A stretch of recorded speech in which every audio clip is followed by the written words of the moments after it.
Hello friends, welcome to Affairs Cloud Learn to Lead. This is Ashu and today we will discuss very important current affairs of 13th of November 2021. You can see two best images of the day, but today we will discuss very important and the most important current affairs. So watch this video till last. But I am requesting you all the students that you can download our application Careers Cloud from the description box link.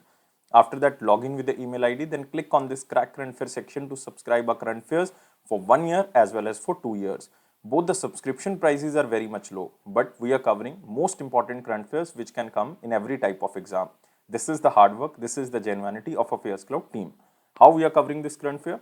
We are providing you daily section. In the daily section, you will see three things. One is detail, second is question and answer format, and third is the quiz section, which you can attempt on our application on daily basis. Next is the weekly section. Again, you will receive three things. One is detail, second is question and answer format, and third is the quiz section, which you can attempt on our application on weekly basis. Most important is the monthly section, and we are providing four type of PDFs. One is detail, second is question and answer format, third is the best 100 current affair that is also provided in the form of question and answer, fourth one is pocket PDF. It means 2-liners and the 3-liners current affair will be provided to you so that you can revise these current affairs very quickly before your exam for the revision purposes only. But we are also providing 20 most important topic wise PDF to enhance your performance. It means if you want to cover or revise one topic, then you can use this topic wise PDF. And if you are a banking student, we are providing three things. One is detail, second is question and answer format, and third is the quiz section. But all these three things are only related to banking and economy, and you can attempt this quiz on our application on monthly basis. If you want to revise or cover all the past current affair of 2021 just from single PDF, then you can use this exam PDF. And if you want to cover budget and economic survey, we are providing these things, and we are also providing expected question and answer which can be asked from budget and economic survey. If you are appearing for your respective state exam, then we are covering every state and union territory current affairs. So all these things comes under only one subscription. You have to just download our application Careers Cloud from the description box link. After that, log in with the email ID, then click on this crack current affairs section to subscribe our current affairs for 1 year as well as for 2 years. Both the subscription prices are very much low, but if you are a new student, you are just starting your preparation, then I am advising you to subscribe for 2 years. On both subscriptions, we are providing 10% extra discount if you use this code ASH10. And if you have any query, you can email us or you can call us on this number or email ID. So let's start today's current affair, that is 13th of November 2021. But first of all, I am requesting you all the students that you have to like this video, you have to share this video as maximum as possible, and please subscribe this channel if you are new on this platform, and join our Telegram group from the description box link. And here is the first question in the most important section, and there is only one question in the most important section. Which state observed the Wangla, the festival of 100 drums? So you have to just remember the keyword here. It is Wangla or it is Wangla, the festival of 100 drums, and it is recently celebrated by Meghalaya. So Meghalaya state observed the Wangla, the festival of 100 drums, and the celebration usually lasts for 2 days and sometimes it can continue for even a week. So answer of this question is Meghalaya. You can see here Wangla festival 2021 celebrated by Meghalaya. And it is a post-harvest festival of the Garo community. So remember, there are three very famous tribes, Garo, Khasi and Jaintia, which is being held every year, but it is celebrated by Garo's tribe. And it is to honor Saljong, the sun god of Garos, which also marks the end of the harvest season. So it is a agriculture festival. And the celebration also signifies the end of the long period in the field for the Garo tribe before the start of the winters. And the Wangla is also known as the festival of 100 drums and is celebrated with different forms of dances on the tunes of folk songs played on drums and primitive flute made of buffalo horns. So all the primitive flutes are basically made of buffalo horns. So this is specialty of this Garo tribe. So you can also remember about Meghalaya here. Meghalaya Chief Minister is Konark Sangma and Governor is Satyapal Malik. Satyapal Malik. But I think he will be changed. Recently, he remarked so many things about BJP, against BJP basically, so that's why in coming days he can be removed. And you can also remember very important national park, Nokrek National Park. It is also one of the Biosphere Reserve of India. Out of 18, it is one of the Biosphere Reserve. And remember, Balpakram National Park is also there. Balpakram National Park is very important in Meghalaya. Moving to next question. So we are moving to very important question section, but first of all, you have to like this video. All the students who are watching this video, please like this video. Please share this video as maximum as possible and please subscribe this channel if you're new on this platform and join our Telegram group from the description box link. Here is the question. Which state signed a MOU with Rocky Mountain Institute for technical support in the state's electric vehicle policy? So in simple words, you can say that this Rocky Mountain Institute will help this state for the implementation of electric vehicle policy. And recently we covered one question and I am giving you hint that this state become the first state in India who started individually electric vehicle policy of the state. And this state is Maharashtra. And this electric vehicle policy is basically from 2021 to 2030. It means you can say it is 10-year electric vehicle policy and this state government set some targets for the uses of electric vehicles. So answer of this question is C. So Maharashtra government signed a memorandum of understanding with United States based non-profit organization, and this non-profit organization is Rocky Mountain Institute for the electric vehicle policy of the Maharashtra state, and it will also provide the technical support. And Maharashtra state electric vehicle policy aims to have 10% share of the electric vehicles of total registration in India by the year of 2025. This is the target of the Maharashtra government. And this MOU was signed at Glasgow. Why at Glasgow? In United Kingdom or in Scotland? Because United Nations framework on climate change conference is basically hosted by Glasgow, Scotland, or you can say COP26 is hosted by Glasgow. Even one target is convert 15% of the Maharashtra State Road Transport Corporation into the electric vehicles by the year of 2025. And subsidies are provided for setting up of electric vehicle charging infrastructure across the state of Maharashtra. And in Maharashtra, this Rocky Mountain Institute has already been engaging with the city of Pune through its City Electric Vehicle Accelerator program to make Pune as a electric vehicle ready city. So just remember, already they are focusing on the Pune as a electric vehicle city, but now the agreement is agreement extended to the fully state electric vehicle policy. And you can also remember about Rocky Mountain Institute. So it is one of the very pioneer institute of the United States of America, and it was established in 1982. Its headquarters is in USA. And Maharashtra, again very important. Chief Minister is Uddhav Thackeray, and you can also remember Governor is Bhagat Singh Kishori ji, Bhagat Singh Kishori. And very important national park is there, like the Doba National Park is there, Sanjay Gandhi National Park is there. Very important tiger reserve is there, like Melghat Tiger Reserve and Sahyadri Tiger Reserve. Sahyadri Tiger Reserve. So both tiger reserves are again very important. Next question is, which company became the first Indian two-wheeler maker to join United Nations Global Compact, or you can say UNGC? First of all, you have to remember this United Nations Global Compact or UNGC. What is this? So UNGC is a voluntary initiative based on commitments to implement universal sustainability principles and to take efforts to support the United Nations goals, especially the sustainable development goals. It means working towards to achieve the sustainable development goals by the year of 2030, which is United Nations main agenda.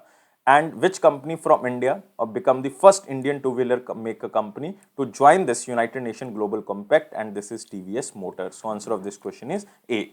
So TVS Motor Company, the flagship company of TVS Group, has joined the United Nations Global Compact, the world's largest voluntary corporate sustainability initiative. So it is just for the sustainable development. And as a part of this UNGC, TVS Motor will support the 10 principles of the United Nations Global Compact on human rights, on labor, environment, anti-corruption and other things also.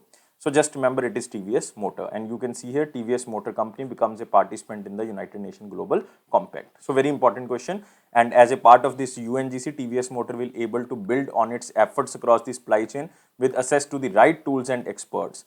And TVS Motor will engage in collaborative projects which will advance the development goals of the United Nations, especially the sustainable development goal which we have to achieve by the year of 2030.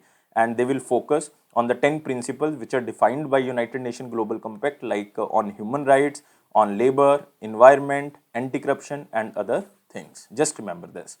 And you can also remember United Nations Global Compact. Just remember the headquarters. Its headquarters is in New York, United States of America, because United Nations headquarters is in New York, United States of America. Moving to next question. Who launched the world's first merchant shareholding program for its merchant partners? So again, it is very important because it is world's first merchant shareholding program, and it is for its merchant partners, or you can say for loyal merchant partners in the coming years. and it is launched by Bharat Pay. So answer of this question is C.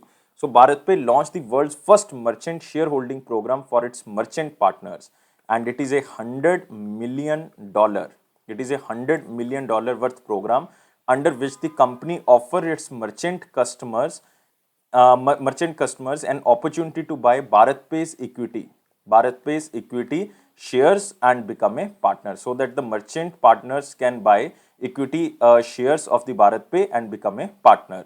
And the company plans a public listing in the year of 2024 and targets a public listing value of $1 billion. $1 billion. So you can see here Bharat Pay to launch merchant shareholding program for its merchant partners. So in simple words, you can say that it is to provide an opportunity for offline merchants to partner with the Bharat Pay and become part equity owners of the Bharat Pay. And the equity pool structure will up to $100 million for eligible merchant partners in the next 4 years, because they will launch this public listing in 2024. And the merchant shareholding program is an initiative that creates wealth for the loyal merchant partners, because now you can purchase the equity shares, but when they listed in 2024 or 2025, it may rise. So that's why you can make profit from that equity shares. So this is the purpose of Bharat Pay. And remember about Bharat Pay, Chief Executive Officer, very important, it is Ashneer Grover. Remember, the name is Ashneer Grover. And Bharat Pay was established in the year of 2018. Just remember this. Next is, what is the name of customer-centric initiative of the Reserve Bank of India, which was launched recently by Narendra Modi, our Prime Minister? So one initiative is basically known as RBI Direct, RBI Retail Direct, you can say. So it means RBI Retail Direct is this, C is the answer. And second initiative is Reserve Bank of India, or you can say our Reserve Bank Integrated Ombudsman Scheme. So it is IOS. So answer of this question is this also. So D is the answer. So both A and C is the answer. So these two schemes would expand the scope of investment in the country and make access to the capital market easier, more secure for the investors. And these two new schemes, one is, you can say, Integrated Ombudsman Scheme, second is Retail Direct, will unlock India's $1.1 trillion bond market to retail buyers in the government bond sector. How these two schemes will work, you can see here. Prime Minister Narendra Modi launched two schemes. One is the Retail Direct Scheme, second is Ombudsman Scheme. So first of all, we are focusing on the Retail Direct Scheme. The scheme will act as a medium for the small investors. Like you can say, such as middle class, employees, small businessmen, senior citizens, to have their small saving directly and securely in the government securities issued by both center as well as the state government. Because as the government securities have the provision of guaranteed settlement, and it will give assurance of safety to the small investor, because government cannot be defaulter. Through this, investors could easily open and maintain their government securities account online with the RBI at free of cost. This is Retail Direct Scheme. Next is Reserve Bank Integrated Ombudsman Scheme.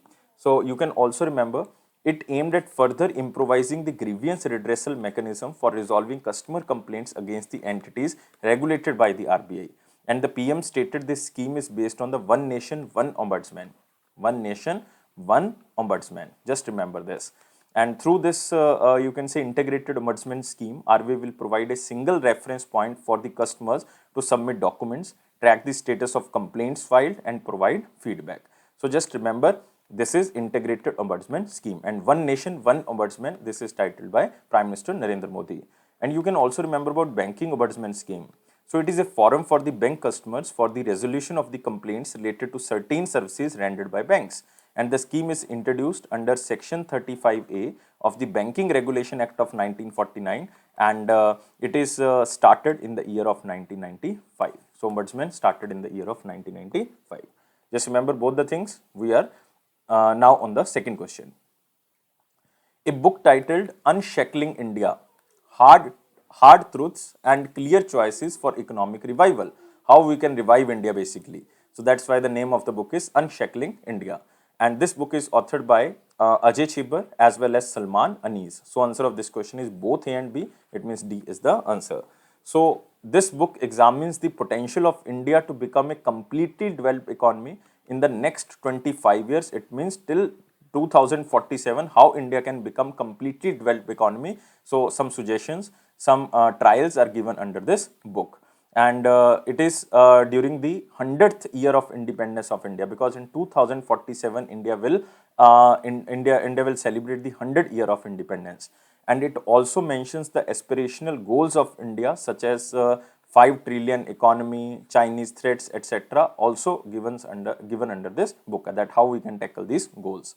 And both the authors gave the slogan Samrid or Sajid Bharat, or in English you can say prosperous and inclusive India at the rate 100. It means when we are celebrating 100 years, then how India can be developed at the year of the 100th independence. So this is the main target of this book. So, Unshackling India, Hard Truth and Clear Choices for Economic Revival. You can see very illustrated cover page, and it is authored by Ajay Shibbar as well as Salman Anis. So, just remember both the author names. Next is MobiKwik was launched, MobiKwik RuPay card in collaboration with National Payment Corporation of India, because they will use the RuPay platform, and also with one bank, because they have to launch a you can say credit card, then they have to tie up with one bank, and this bank is Axis Bank. So answer of this question is B.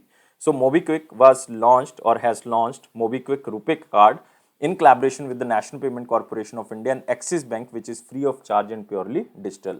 So you can see here MobiKwik payments application, truly Indian launched MobiKwik RuPay card.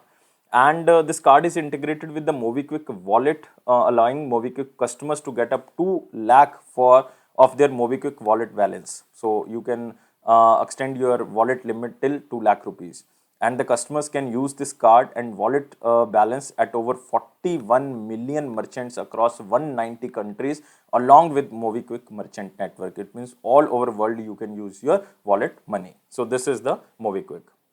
And you can also remember what MobiKwik, its headquarters is in Gurugram. Gurugram is in Haryana, and managing director and CEO is Bipin Preet Singh. Bipin Preet Singh. Just remember this. Move to next question. NHSRCL. What is the meaning of this NHSRCL? It is National High Speed Rail Corporation Limited. National High Speed Rail Corporation Limited signs MOU with which company, with which country's company, to design high speed rail track for the Mumbai Ahmedabad high speed rail corridor.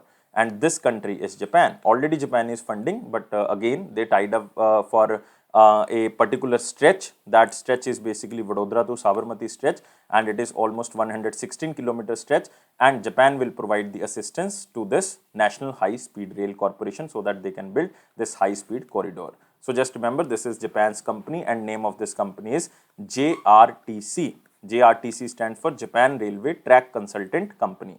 Japan Railway Track Consultant Company.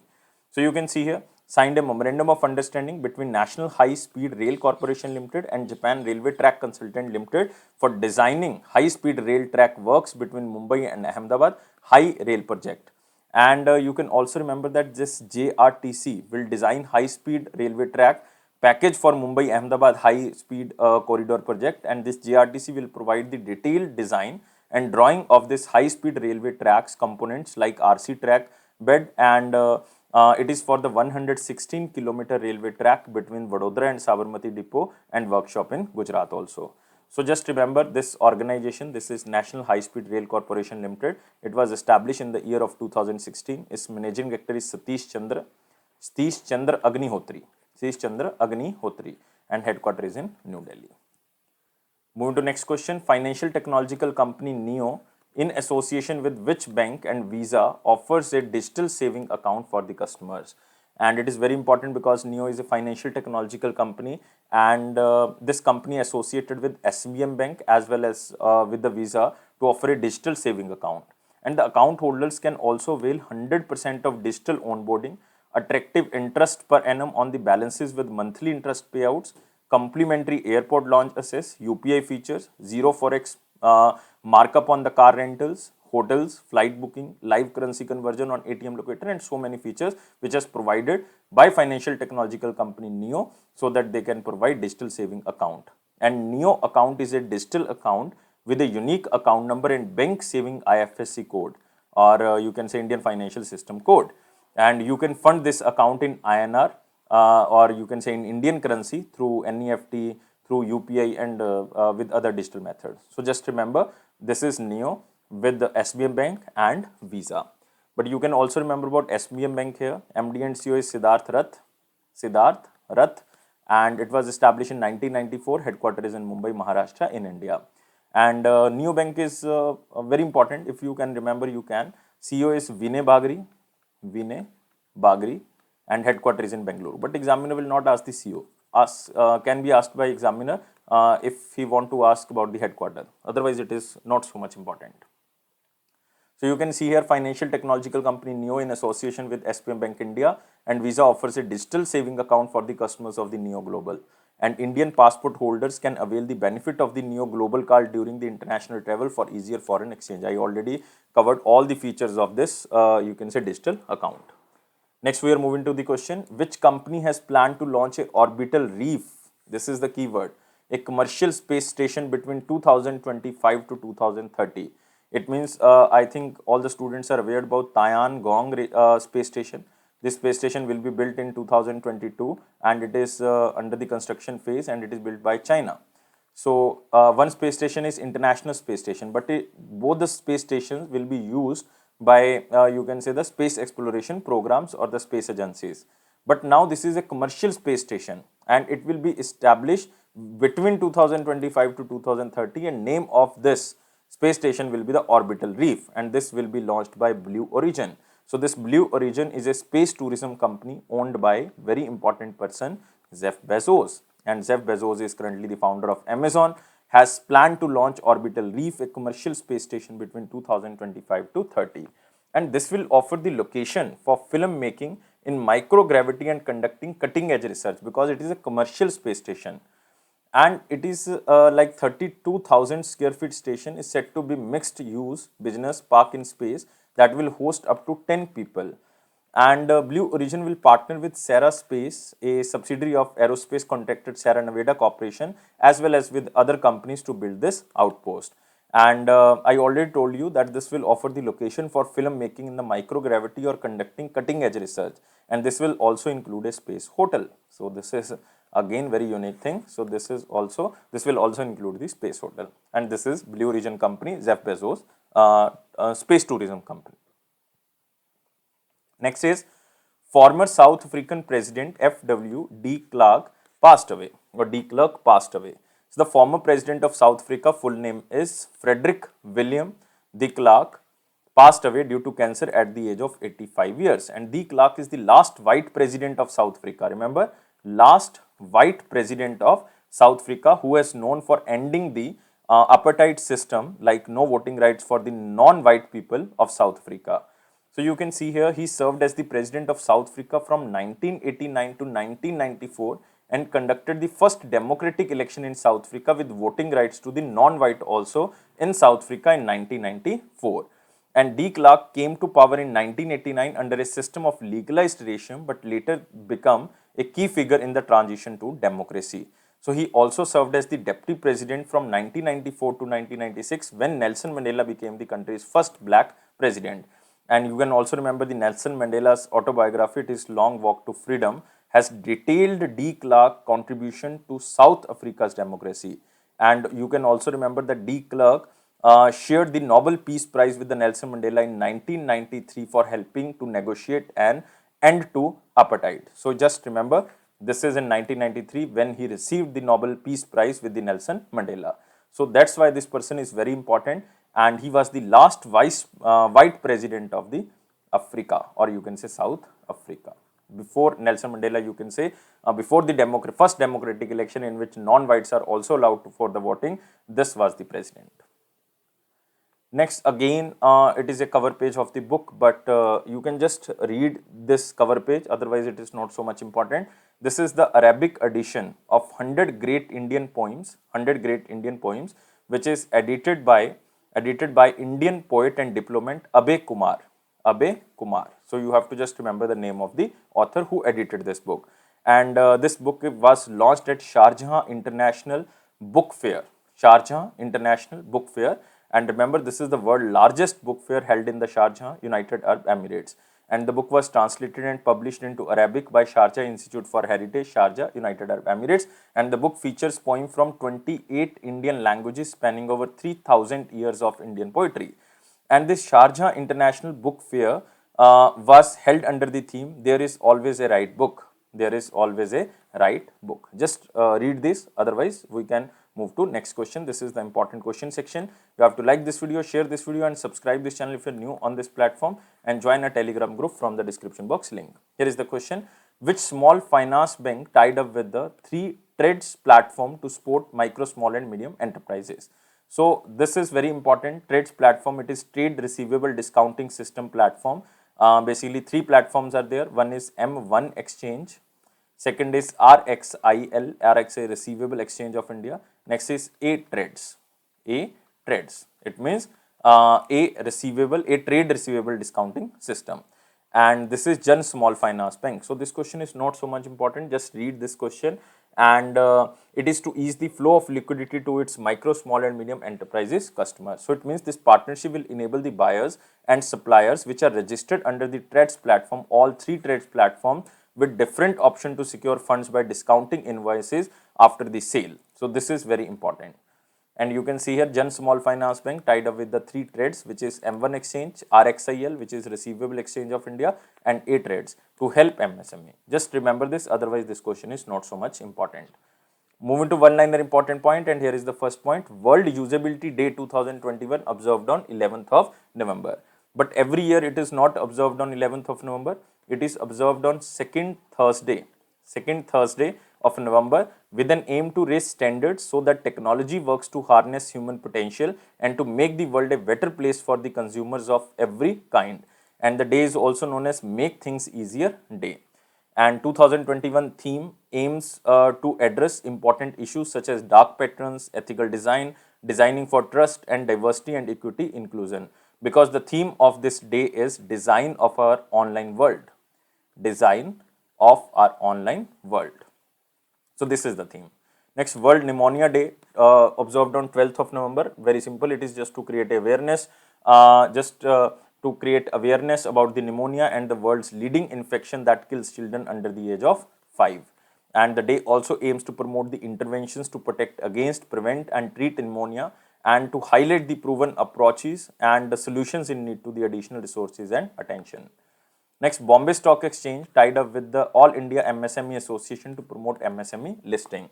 So, Bombay Stock Exchange will provide some training to the MSME so that they can list their company under the Bombay Stock Exchange, and what kind of benefits will be provided by Bombay Stock Exchange to these companies will be told by Bombay Stock Exchange. So, just remember this. And remember about Bombay Stock Exchange, it is the Asia's first and fastest stock exchange in the world. It was established in 1875, its headquarters is in Mumbai, and chairman is Justice Vikramjit Sen. Justice Vikramjit Sen. And also remember MD and CEO, it is Ashish Kumar Chauhan. Ashish Kumar Chauhan, just remember. Next, South Korea conducts test on the urban air mobility control system. This is very important because South Korea successfully demonstrated a system of controlling urban air mobility vehicles, or you can say unmanned aerial vehicles, which will serve as the urban taxis service between the major airports and downtown of the Seoul by the year of 2025. In simple word, you can say that drone will be used as a taxis till the year of 2025 by South Korea. And unmanned aerial vehicles and also you can say urban air mobility vehicles could cut travel time for distances between the 30 to 50 kilometer from an hour by car to 20 minutes by air. An unmanned air vehicle will become the common means of transportation in citizens' day-to-day life. So drones can be used as a mobility vehicle till the year of 2025. It is claimed by South Korea. And remember our president. President is Moon Jae-in. Remember, capital is Seoul and currency is won. Next, Daniel Ortega wins the 4th consecutive presidential term of Nicaragua. Just remember the name. And according to the Supreme Electoral Council of Nicaragua, Daniel Ortega won the elections with 75% of the total votes supplied. And this will be its 4th consecutive 5-year term, and the overall this is the 5th term as a president. So just remember it is Daniel Ortega. And remember about Nicaragua. Nicaragua is a Central American country which is nicknamed as the land of lakes and the volcanoes, and capital is Managua. Managua. And currency is Cordoba. Cordoba. This is the currency. Next is SEBI amends the mutual fund norms to launch ETFs on silver. So it is basically a type of mutual fund scheme which invests primarily in silver and silver related instruments having silver as a underlying product, and it passes on the benefit of price efficiency, liquidity and convenience to retail investor. Not important, just read this line and remember what SEBI, it was established in 1988 but it becomes statutory body in 1992. Currently head is Ajay Tyagi. Moving to the question of the day, what was the question of 12th of November 2021? Which of the following lakes act as a dividing line between the USA and Canada? You can just see this picture, very beautiful picture here. You can see these are the Great Lakes. These are the Great Lakes like Lake Superior, Lake Michigan, Lake Huron, Lake Erie, Lake Ontario, and you can also see here Lawrence River. So Lawrence River and these 5 Great Lakes are basically the boundary between Canada and the United States of America. So you can see here answer of this question is B, Great Lakes and St. Lawrence River. So this is the answer. And you can also remember these 5 rivers which is a part of Great Lakes. So one is Lake Superior, second is Lake Michigan, Lake Huron, Lake Erie and Lake Ontario. Now we are moving to the question of the day. Question of the day is which of the following is the highest peak as well as the active volcano of North America? So most important question, that which is the highest peak of the North America, you have to tell me only in the comment box. I am waiting your answer. But please like this video. All the students who are watching this video, please like this video. Please share this video as maximum as possible and please subscribe this channel if you are new on this platform. And join a Telegram group and press this bell button so that you can receive the official notification. But it is Affairs Cloud. Promise that it will boost your confidence in the general awareness section definitely. Don't take life so much serious. Life is fun. Always be happy. And thank you for watching this video. Take care. Bye-bye.